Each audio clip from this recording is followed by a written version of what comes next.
지금 현재 시장에서 좀 어떤지 조금 더 각각 지표들 세부적으로 보자고요. 첫 번째로 인플레이션이에요. 그래서 인플레이션을 좀 먼저 살펴보게 되면은 코어 CPI를 보게 되면은 디스인플레이션이라고 하는 거는 인플레이션이긴 한데 물가가 하락하는 게 아니라 물가 상승률이 좀 떨어진다는 거예요. 그게 디스인플레이션인데 디스인플레이션이 이렇게 계속 지속되는 거야. 이렇게 됨에도 불구하고 최근에 뭐예요? 쇼크 발생했죠. 세부 품목을 봤더니 주거비가 생각보다 강하고 쳤죠. 그 다음에 주거를 제외한 서비스 쪽이 이 높은 CPI를 계속해서 이렇게 견인하고 있다는 거예요. 이 CPI 쪽을. 뭔 말인지 이해되세요? 그래서 서비스업 쪽이 계속해서 물가가 높게 유지하고 있는 부분인데, 그러면서 2024년도 1월 달에 이제 CPI 쇼크가 발생했다. 근데 이거를 바라보는 관점이 두 개로 확 나뉘어요. 그래서 시장의 지금 주요 의견이 뭐냐면, 야, 1월 달에 발표됐던 CPI 쇼크는 OER이라고 하는 자가 거주 비용의 일시적인 영향이다. 그래서 OER이 뭔데, 현재 내가 집을 보유하고 있는 사람들한테 설문조사를 해요. 그러니까 네가 집이 없었다고 가정을 했을 때 발생하는 그 비용 있잖아. 그러니까 네가 집은 가지고 있는데 네가 집을 가짐으로써 발생하는 비용. 그러니까 집이 없는 사람 기준으로는 임대료인 거예요. 근데 그 임대료가 그대로 반영되는 게 아니고 집을 가지고 있는 사람한테 설문조사를 통해서 자가거주 비용이라고 하는 이 지표를 CPI에 많이 반영을 하는 거예요. 뭔 말인지 이해했어요? 그래서 그걸 자가거주 비용이라고 하는 OER이라고 하는데, 야, 처음에 CPI가 쇼크가 떠가지고 다들 무서워했는데 지금 좀 분해해서 보니까 OER이 문제였네? 근데 이 OER이랑 진짜 돈 없는 사람들이 지급하는 지불하는 그 임대료랑 그 간극이 많이 벌어져 있는 거야. 그럼 결국에는 뭐예요? 임대료가 찐이잖아. 그러니까 이 간극이 축소가 되면서 결국에는 빠르게 CPI는 하향 안정화가 될 거고, 그러니까 이번에 1월 달에 발표된 그 쇼크는 일시적인 영향이다라고 보는 뷰가 지배적이에요. 거기에다가 더불어 지금 주거비 관련해서 선행 지표들을 살펴보면 전부 다 하향 조정이 되고 있기 때문에 결국에는 주거비는 하향 안정화 될 수밖에 없다. 그러면은 인플레이션도 빠르게 하향 안정화가 될 거다라고 보는 뷰가 지배적이다. 이거는 일단은 알고 있어야 되고. 근데 소수 의견에 뭐가 있냐면, 야, 모기지 금리가 지금 8%까지 치솟다가 6%로 떨어졌다. 하향 조정되고 있지. 거기에 더불어서 우리가 임금 상승률이 계속 이제 조금씩 둔화되고 있다고 하는데, 임금에 대한 그 절대 수준 자체가 너무 견조하기 때문에 가계의 그 소비 여력이나 아무튼 높아진 주거 비용을 대응하는 데 있어가지고 충분한 체력을 가지고 있다. 그래서 적당히 요 정도 떨어진 선에서 추가적으로 하락은 안 일어날 거다. 왜? 개인들, 가게가 지금 대응할 수 있는 수준이 된다니까. 그래서 우리가 기대하고 예상했던 것보다는 그 주거비 하락이 좀 더디게 될 거다라고 보는 소수 의견이 있어요. 다만 이런 것도 문제가 있어요. 뭐냐면 모기지 금리 하향 조정됐다고 했는데 최근에 6%에서 다시 7%로 올랐거든요. 그러니까 이런 것들이 비용이 많이 급증하면 주거비에는 악영향을 미칠 수밖에 없어요. 그래서 이 지금 모기지 금리가 하향 조정됐다고 했는데 실제적으로 시간이 지나면서 7%까지 올랐잖아요. 그러니까 얘는 뭐예요? 공격을 받을 수밖에 없는 거야. 이 논리에 있어서. 그러니까 얘는 소수 의견이 될 수밖에 없는 거예요. 1차적으로. 근데 아무튼 이러한 뷰도 있다. 이 점은 참고하시되 지금 시장에서 많이 반영되어 있는 주요 뷰는 이 뷰다. 일회성이고 인플레이션 생각보다 빠르게 하향 조정 여전히 될 거다. 이게 이제 지배적인 뷰인 거야. 근데 이렇게 딱 이제 우리가 일단은 해석을 해놓고 봐야 되는데 뭘 봐야 되냐면요. 나는 이제 신규로 채권 투자를 할 사람이라고요. 신규로 채권을 투자할 사람인데 이 신규로 채권 투자할 사람의 리스크는 금리가 급등하는 리스크가 위험이거든요. 금리가 떨어지는 건 변동성이긴 하지만 불확실성이긴 하지만 신규 채권 투자자한테는 유리해. 금리가 떨어지면 추가 수익이 나는 구조이니까. 그 말 즉슨 지금 현재 지배적인 뷰가 얘라 그랬잖아요. 근데 지금 지배적인 이 뷰대로 만약에 되지 않았어. 주거비 하향 안정화가 생각보다 더졌어. 그럼 뭐가 되는 거야? 더디면 인플레이션, CPI, PCE 높겠죠? 그럼 뭐예요? 기준금리 인하 공격적으로 할 수 없겠죠. 그럼 뭐예요? 금리가 튈 수 있겠죠. 이 리스크라고. 그러니까 차라리 이 지금 소수 의견인 이게 만약에 지금 현재 지배적인 의견이라고 가정을 하면 야, 주거비 하향 안정화 되는 거 생각보다 길 거다. 이게 지배적이면 시장이 이미 많이 야, 이거 우리 인플레이션 생각보다 늦게 하향 안정화 될 거다. 그러면 우리가 기준금리 공격적으로 인하 못할 수도 있다. 라는 게 지금 지배적인 뷰일 거 아니야. 그러면은 결국에 근데 생각보다 하향 안정화가 빨리 됐어. 그러면은 뭐예요? 기준금리 인하 빠르게 할 수 있겠죠. 그러면 기존의 지금 금리보다 시장금리가 떨어질 거 아니에요. 그러니까 이게 지배적인 뷰면 마음 편하게 채권 투자할 수 있는데 이게 지금 지배적인 뷰니까 우리는 조심해야 된다라는 점을 염두에 둬야 된다는 거예요. 채권 투자하는 데 있어서 매크로를 바라볼 때. 그 다음에 이제 두 번째로 이렇게 하고 나면 또 뭐 봐야 돼? 고용 지표도 봐야 되잖아요. 자, 요렇게 나뉘어요. 그래서 왼쪽을 보게 되면은 왼쪽에 보면 이 지금 크게 펑펑 나죠. 이제 빅테크 기업 전체적으로 해고가 됐었고, 그 다음에 여기 보면은 지금 신규 고용, 가계 고용도 계속해서 급격하게 줄어드는 게 보이죠. 근데 여기서 더불어서 글로벌 기업인 에스티로더, 스냅 이런 데서 구조조정을 실시한다고 언급을 했습니다. 그래서 구조조정이 막 되는 게 보여요. 거기에 더불어서 뭐가 있어요? 지금 이건 보면은 뭐냐면 그 인당 그 근무 시간이거든요. 근데 근무 시간이 줄어드는 게 보여요. 야, 근무 시간 줄어드니까 워라밸 좋고 좋겠다. 이렇게 보면 안 되고 근로 시간이 준다는 건 그만큼 고용주 입장에서 노동에 대한 수요가 줄어들고 있다는 거예요. 그러니까 뭐가 되는 거예요? 간접적으로 고용에 대한 수요가 감소되는 게 확인되고 있다. 그리고 글로벌 빅기업들이 뭐 한다? 대기업들이 구조조정까지 한다. 그래서 뭐예요? 야, 이거 고용 시장 곧 안 좋아지겠다.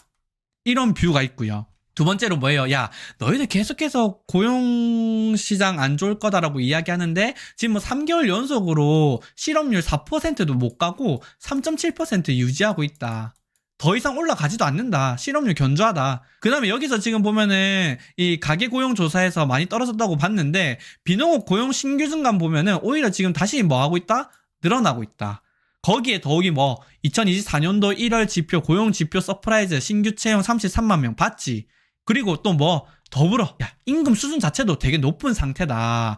야, 이게 고용이 안 좋으려면 임금이 결국엔 떨어져야지. 근데 안 떨어지고 잘 버티고 있다니까. 고용시장 여전히 견조해. 이렇게 이제 맞붙어요. 근데 여기서 이제 시장에서는 어떤 게 주력 의견이냐면 여전히 고용시장이 1월 달에 되게 서프라이즈 했지만 일시적이고 지금 간접적으로 봤을 때 고용 시장이 안 좋아지는 것들이 다수 지금 확인이 되고 있다. 그래서 단기간 내에 고용이 좀 안 좋아지고 실업률도 4% 넘게 올라갈 거고 좀 좋지 않을 것 같다라는 뷰가 지배적이에요. 그렇게 되면 고용 시장이 안 좋으면 뭐 해야 된다고? 금리를 인하해야 될 수도 있다고요. 그러니까 이 부분이 주력으로 반영이 돼 있으니까 금리 인하에 대한 기대가 지금 높은 상태예요. 이것 또한 신규 채권 투자자 입장에선 위험 요소인 거죠. 우리는 이렇게 알고 있어야 돼요. 그러니까 지금 뭐 2월, 3월, 4월 시간이 가면서 고용 지표, 실업률 이런 것들이 지표가 발표가 됐는데 실업률이 계속해서 한 3.7에서 4% 아래로 견조한 모습을 보인다.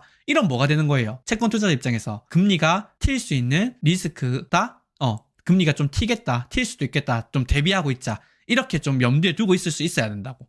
뭔 말인지 이해했어요? 그래서 이런 식으로 하나씩 지표를 이해해야 돼요. 일단 먼저.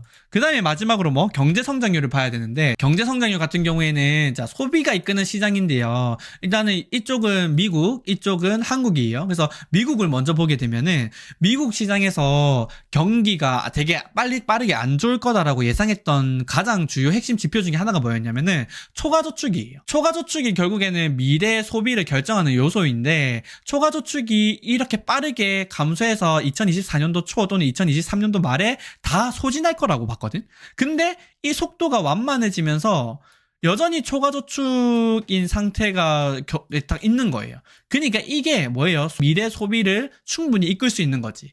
그리고 일단은 뭐 가처분 소득이라든지 이 소비의 위축이 되려면 가장 먼저 영향을 받는 게 레버리지를 일으켜서 매입해야 되는 것들, 자동차라든지 가구, 가전 이런 것들이 이제 가장 먼저 영향을 받는데 오히려 지금 뭐예요? 반등하는 모습을 보이죠. 그러니까 소비가 생각보다 많이 견조하다는 거야. 그래서 미국 소매 판매 지수 견조, 초과저축도 여전히 여유가 있어. 그러니까 올해 소비가 여전히 이끌 거다. 2024년도 미국 성장률은 생각보다 양호할 거다라고 기대를 하고 있어요. 미국은 GDP에서 70% 중반대 이상이 영향을 미치는 게 소비입니다. 그러니까 미국은 소비의 국가야. 한국은 뭐의 국가게? 한국은 이 GDP 성장률이 있을 때 뭐가 이끄는 국가예요? 한국은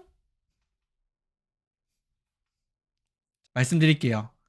저는 우리 촌뜨기들이 못 맞출 수 있을 거라 생각해요. 왜? 저도 최근에 알았거든요. 한국은 작년 초, 재작년까지만 해도 수출 국가. 근데 한국은 이제 소비와 수출이 이끄는 국가입니다.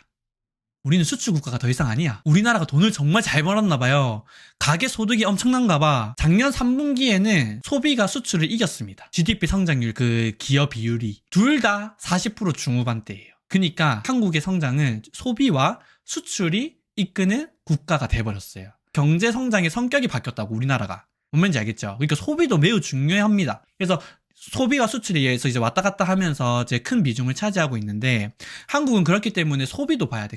여기 보시면 그래서 소비를 가지고 왔어요. 그냥 괜히 소비를 갖고 온 게 아니라 보면은 소비 같은 경우에도 지금 소매랑 비내구제 이렇게 나와 있는데 지금 보면은 소비가 확 올랐죠. 그래서 소비 쪽도 견조하고요. 수출 같은 경우에도 계속 안 좋았다가 견조하죠. 지금 반도체 쪽이 워낙 성장이 좋아서 그래요. 근데 올해도 반도체 쪽이 계속해서 좋을 거다라고 기대를 하면서 한국은 소비 양호, 수출도 양호, 둘 다 양호할 거다. 그래서 한국도 경제 성장률이 올해는 2%대 뭐 중후반 정도였나? 아무튼 그래서 충분하게 양호한 경제 성장률을 기록할 거다. 우리가 지금 이렇게 시장에서 보고 있어요. 자, 이거를 그래서 우리가 정리를 하면 이렇게 돼요. 현재 시장은 인플레이션 측면에서는 뭐예요? 1월달 지표가 단기 쇼크 발작은 했지만 일시적인 현상이다. 이렇게 지금 지배적이고 의견이. 고용시장 단기 서프라이즈는 했지만 단기간 내에 악화될 거다라고 보고 있는 거예요. 경제 성장률은 뭐예요? 양호한 성장 기대된다. 그쵸? 그래서 과거의 금리 하락 기대가 무리하게 반영이 돼 있어가지고 이 1월달 지표가 발표되면서 금리가 급등하는 모습을 보이긴 했지만 여전히 하반기부터는 본격적으로 완화 정책을 펼칠 것으로 예상한다. 그래서 미국은 몇 회, 4회, 한국은 1회에서 2회 금리 인하할 거다라고 시장에 반영이 돼 있다는 거죠. 그러면 이러한 환경 속에서 신규 채권 투자자가 대응해야 되는 마음에 딱 두고 가야 되는 건 뭐냐? 첫 번째, 인플레이션 측면에서는 인플레이션이 시장에서 기대한 것보다 하향 안정화가 좀 예상보다 더딜 경우에는 금리가 한번 튈 수 있겠구나라는 걸 염두에 둬야 된다. 그리고 고용시장, 예상보다 장기간 고용시장이 견조할 경우에도 뭐예요? 금리가 튈 수 있을 거다라는 걸 염두에 둬야 된다는 거예요. 그러니까 지금은 리스크로 고려해야 되는 것들이 많은 거죠. 지표상으로 봤을 때. 경제 성장률은 사실은 뭐 예상치 못한 산업의 폭발적인 성장이 있으면은 이건 리스크인데 사실은 이럴 가능성은 거의 적으니까 이 두 개에 대한 리스크를 우리가 염두에 두고 그 다음에 신규 채권 투자에 대한 판단을 해야 된다는 거예요. 뭔 말인지 아시겠죠? 그래서 딱 이 정도만 하면 돼. 지금 3.4%인데 3.1로 갈지 3.7로 갈지 6으로 갈지 이런 것들을 예측하는 게 아니라 이런 우리가 신규 채권 투자자 입장에서 잠재적인 리스크를 파악을 하고 판단을 하고 그래서 이게 어떻게 될 건지 합리적으로 이제 판단을 계속 논리적인 근거들을 들어가지고 판단을 해야 된다는 거예요. 그래서 시장의 기대보다 조금 안 좋은 지표들이 나왔을 때 시장 금리는 한 차례 정도 더 올라갈 수 있어요. 그래서 25bp에서 지금 현재 기준에서 25bp에서 30bp 정도로 상승할 수 있긴 하지만 제가 항상 말씀드리는 뭐 지금 현재 코어 밴드라고 해서 3.3에서 한 3.8 정도로 계속 말씀드리고 있거든요. 이 코어 밴드에서 등락을 거듭할 거다. 그리고 여기다가 하나 더 적어놨어요. 이게 핵심입니다. 이번 거에. 그러니까 추가적인 긴축 정책. 그러니까 기준금리를 높게 유지하는 게 부작용이 큰 상황이거든요. 그래서 금리 상승 모멘텀에 대한 가능성은 희박해요. 이런 것들이 우리가 기대한 바와 다르게 갔을 때 이렇게 우상향을 할 수 있잖아요. 금리가 이렇게 우상향하는 거는 너무 큰 리스크거든요. 이러한 리스크가 고려가 되는 상황이면 채권 투자하시면 안 될 수도 있어요. 근데 이럴 가능성은 거의 없다고 보는 게 제 현재 뷰입니다. 그게 뭐랑 맞물려지냐면 미래의 금리를 정확하게 예측하는 게 뭐예요? 제가 아까 불가능하다 그랬죠. 이거랑 연결이 돼요. 왜 불가능하냐? 야, 아니 아까 기준금리 이런 식으로 해서 예측하더만 기준금리는 인플레이션에 영향을 받고요.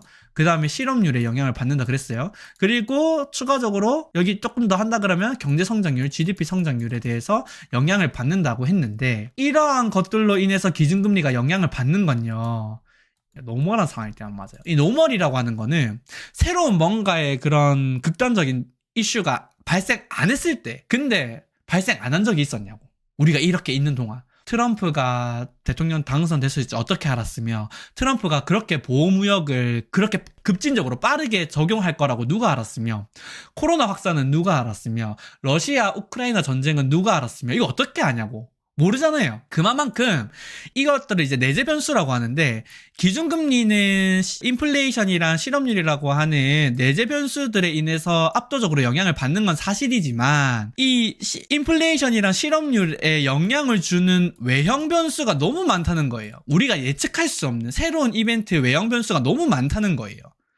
그래서 오늘 기준으로는 뭐 기준금리가 조금 떨어져서 3년물이 3.1% 정도, 3.2% 정도 될 수 있을 것 같아요는 노멀한 상황일 때 기대인데, 1개월 뒤에 전쟁이 어디서 일어날지, 2개월 뒤에 또 코로나 같은 그 전염병이 확산될지 우리가 아무도 알 수가 없잖아. 그렇기 때문에 미래 정확한 그 금리 레벨을 예측하는 건 아까 데저트 레드 형님께서도 말씀 주셨는데 신의 영역이라는 거예요. 그래서 의미가 없다는 거고, 지금 현재 지표만 보고서도 금리는 좀 인하하겠다라고 기대는 충분히 반영이 된 것 같고, 그러면 채권 투자자 입장에서 조금 걱정해야 되는 거는 시장에서 기대한 바로 가지 않았을 때 금리가 좀 튈 수 있겠는데, 그러면 조금 더 조심해야 되는 거 아니냐? 이런 생각을 할 수 있단 말이에요. 근데 지금부터 말씀드릴 그 외형 변수 때문에 저는 뭐 채권에 투자하는 게 전혀 문제가 없다라고 판단을 하는 거예요. 그럼 그 외형 변수가 뭐냐? 기준금리를 인하시키고 시장금리를 급락시키는 외형 변수들이겠죠. 그래서 그 외형 변수들이 뭔지 봐야 된다는 거예요.